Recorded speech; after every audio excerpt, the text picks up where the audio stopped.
Hi all, welcome to Vijayamala சக்கரவர்த்தி channel. இன்றைக்கு உண்டான லன்ச் மெனு என்ன அப்படின்றத நம்ம கிச்சனுக்குள்ளே போய் பார்க்கலாம். ஹாய் ஆல், இன்னைக்கு ஒரு கர்நாடகா டிஷ் தான் செஞ்சு காட்ட போகிறேன். ரொம்ப நாள் ஆச்சு கர்நாடகா டிஷ் போட்டு நான்.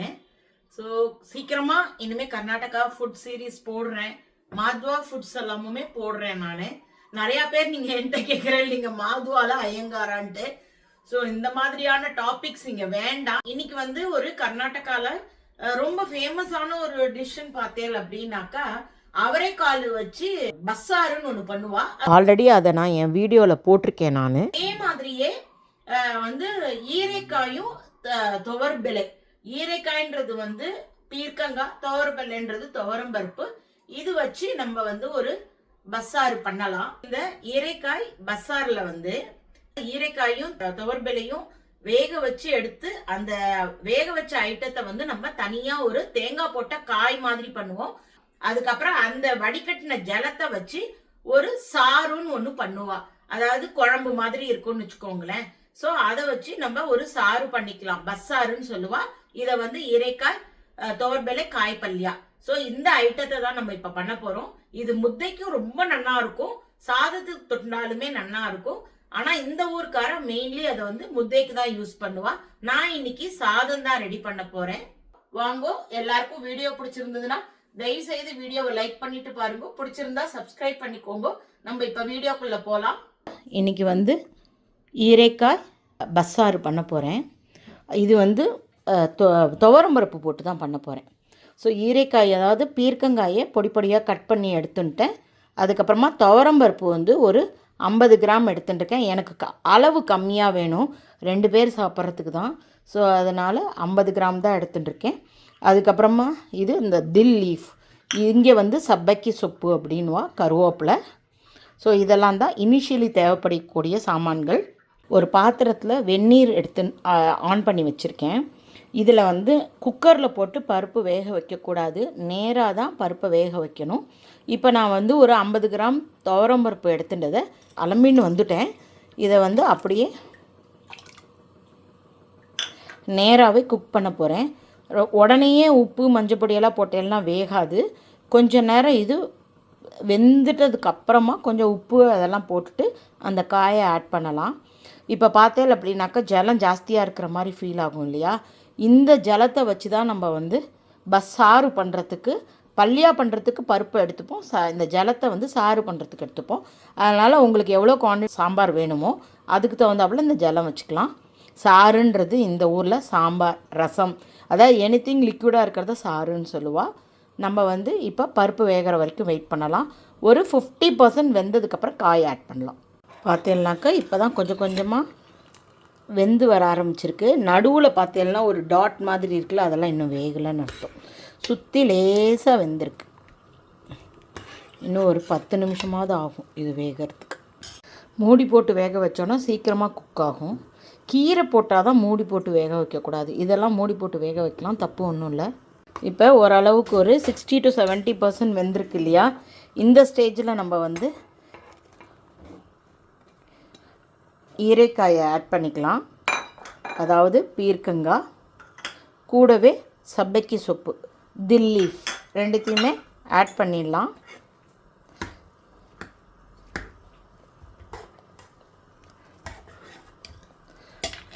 ஸோ இப்போ நமக்கு வந்து காய் வந்து ஒரு 5 to 7 மினிட்ஸ்க்குள்ளேயே அது நல்லா குக் ஆகிடும். ஆல்ரெடி ஈரைக்காய் வந்து ரொம்பவே சாஃப்டாக எலசாக தான் இருக்குது.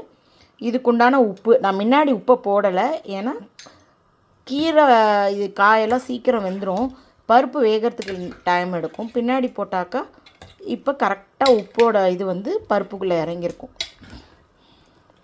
முன்னாடி போட்டோன்னாக்கா உப்பு போட்ட கையோட பருப்பு வேகிறதுக்கு டைம் எடுக்கும். இன்றைக்கி அப்பாவோட வீக்லி டியூட்டி இருக்குது. ஸோ தட் மீன்ஸ் குளிக்க வைக்கணும், ஹேர் கட் பண்ணணும், ஷேவ் பண்ணி விடணும். ஸோ அந்த வேலைகள்லாம் சமைச்சு முடிச்சுட்டு தான் அங்கே போகிறேன்.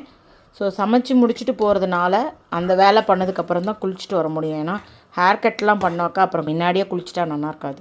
ஸோ இன்றைக்கி இந்த வேலையெல்லாம் முடிச்சுட்டு அப்பா ரொட்டீன் ஒர்க் முடிச்சுட்டு தென் குளிச்சுட்டு வந்து தான் சாதம் வைக்கணும். பார்த்தேன் அப்படின்னாக்கா இந்த அப்பாவோட ரொட்டீன் ஒர்க்கே நான் ஒரு நாள் தனி வீடியோவாக போடுறேன். மோஸ்ட்லி வர வாரத்தில் என் தங்கையாத்துக்கு விடலான்னு பார்க்குறேன்.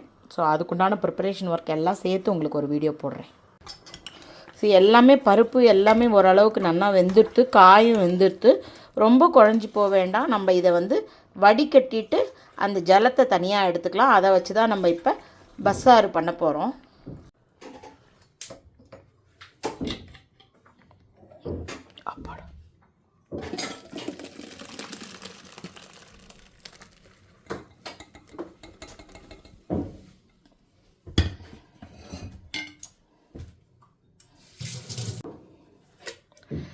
இந்த வடிகட்டின ஜலம் நமக்கு இப்போ வேணும்.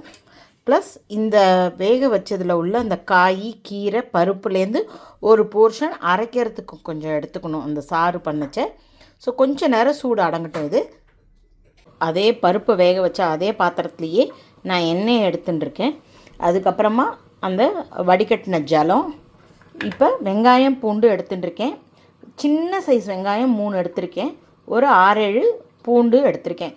தயவுசெய்து வெங்காயம் பூண்டு சாப்பிடாதவா கூட இதை பண்ணி சாப்பிட்லாம். இந்த ஒரு போர்ஷனை நீங்கள் ஸ்கிப் பண்ணிவிட்டு மிச்சது எல்லாத்தையுமே நான் என்னெல்லாம் வச்சு அரைக்கிறேனோ அதே அரைக்கிற சாமான்கள் மைனஸ் வெங்காயம் பூண்டை போட்டுட்டு நீங்கள் அரைச்சி இதே மெத்தடை ஃபாலோ பண்ணி நீங்கள் சாப்பிட்லாம். சரி, ஜெனரலாக இங்கே உள்ள ட்ரெடிஷ்னலாக என்ன பண்ணுவா அப்படின்றதுக்கோசரம் நான் இதை பண்ணி காட்டுறேன். வெங்காயம் பூண்டு சாப்பிடாதவா தயவுசெய்து அந்த பார்ட்டை நீங்கள் ஸ்கிப் பண்ணி சாப்பிடலாம், தப்பே ஒன்றும் கிடையாது. ஸோ எண்ணெய் சுட்ட கையோட இப்போ கருவேப்பிலை போட்டுக்கிறேன். கருவேப்பிலை கொஞ்சம் பொரியட்டும். இப்போ வெங்காயம் பூண்டு,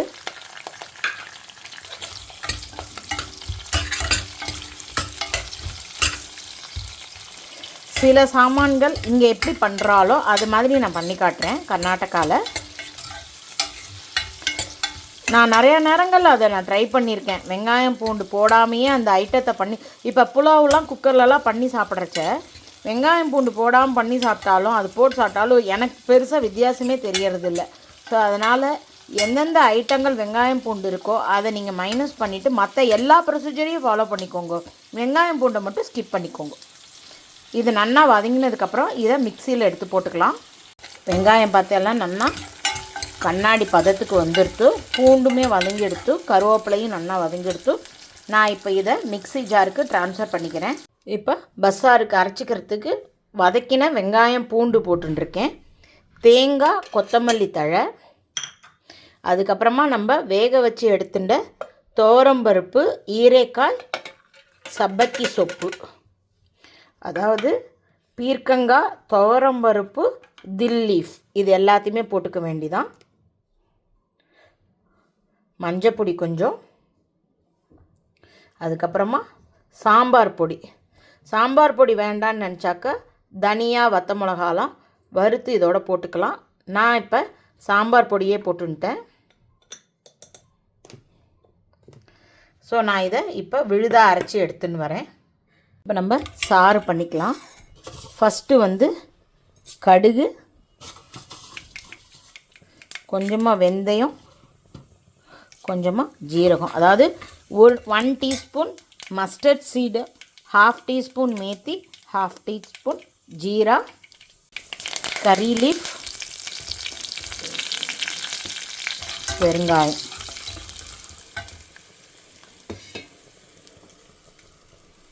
இப்போ இந்த ஜலத்தை இதோட ஆட் பண்ணிக்கலாம்.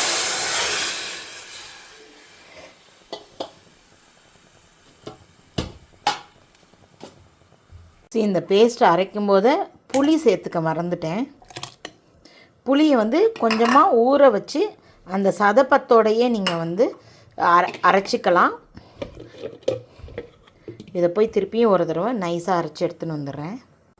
இப்போ பார்த்தேன் அப்படின்னாக்கா இந்த ஜலம் கொதிக்க ஆரம்பிச்சுடுத்து. ஆல்ரெடி இந்த பருப்பு வேகிறதுக்கோசரம் இந்த ஜலத்தில் உப்பு போட்டிருப்போம் இல்லையா? ஸோ அதை பார்த்துன்னு நீங்கள் மேற்கொண்டு உப்பு அந்த விழுது எல்லாத்துக்குமே சேர்த்து போடணும். கம்மியாக போட்டுக்கோங்க, தேவைப்பட்டால் பின்னாடி ஆட் பண்ணிக்கலாம். இப்போ நம்ம அரைச்சி வச்ச விழுதியுமே இதோட சேர்த்துடலாம். இது வந்து சாதத்தோடையும் நல்லாயிருக்கும். எஸ்பெஷலி இந்த ஊர்க்காரா வந்து ராகி முத்தையோடு தான் சாப்பிடுவா.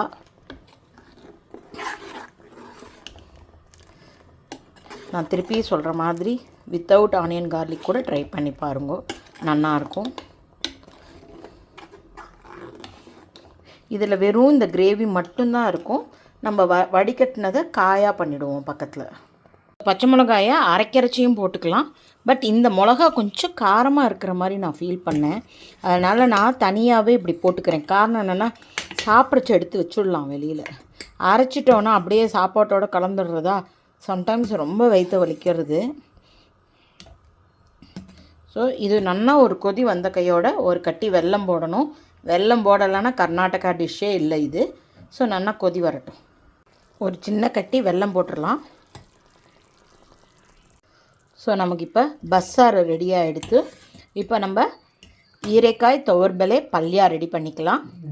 ஈரைக்காய்ன்றது பீர்க்கங்காய், துவர்பலைன்றது துவரம்பருப்பு, பல்யான்றது நமக்கு இப்போ சாதாரணமாக நம்ம காய் சொல்கிறோம் இல்லையா, அதுதான். ஸோ வானிலையில் எண்ணெய் குத்தின்ட்டேன். இதுக்கு சும்மா பேசிக்காக தாளிக்கிற சாமான்கள் தான். கடுகு, உளுத்தம்பருப்பு, கொஞ்சமாக வாசனைக்கு ஜீரகம். ஸோ இதெல்லாம் நல்லா பொரியட்டும்.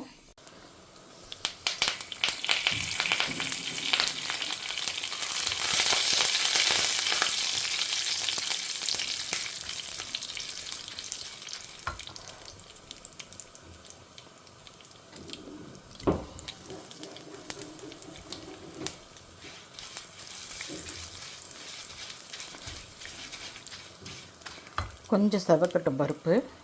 ஸோ இந்த இடத்துலையுமே பெங்களூர்காரா வந்து என்ன பண்ணுவா, கடுகு வெங்காயம் பூண்டு ஆட் பண்ணுவா. நான் ஆட் பண்ணலை. வெங்காயம் மட்டுமாவது அட்லீஸ்ட் போடுவா. நான் அதை போடலை. வெறுமை நார்மலாக தாளிக்கிற மாதிரி தாளிச்சிட்டு இந்த பருப்பு காயை மட்டும் ஆட் பண்ணியிருக்கேன்.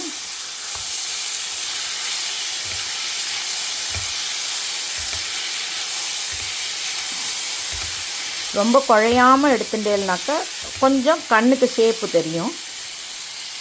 ஆல்ரெடி நம்ம இதில் வந்து உப்பு போட்டு தான் வேக வச்சுருக்கோம். எனக்கு இந்த உப்பு போரும். இதுக்கு மேலே பத்தலைன்னா கொஞ்சமாக நீங்கள் உப்பு போட்டுக்கலாம். காரத்துக்கு வந்து நான் தேங்காயோட 2 சின்னதாக பீஸ் பச்சை மிளகாயை ஒரு ஓட்டின்னு இருக்கேன். வேணுன்னா நீங்கள் வத்த மிளகா கூட தாளிச்சிக்கலாம், இல்லை பச்சை மிளகாயை கீறி போட்டுக்கலாம். தேங்காயை ஆட் பண்ணிட்டேன். இது ரொம்ப நேரம் பண்ணணுன்ற அவசியம் இல்லை. ஆல்ரெடி எல்லா சாமானுமே வெந்து நல்லா குக் ஆகிடுத்து. ஜஸ்ட் அந்த தாளிப்புகளோடு சேர்ந்து இதை போட்டு இறக்கிட்டோனாக்கா ஈரைக்காய் காய் போட்ட பல்யா ரெடி ஆகிடுது.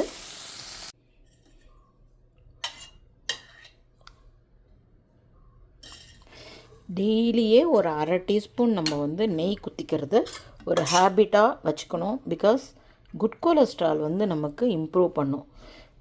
எல்லா ஃபேட்டுமே கெட்ட ஃபேட் கிடையாது.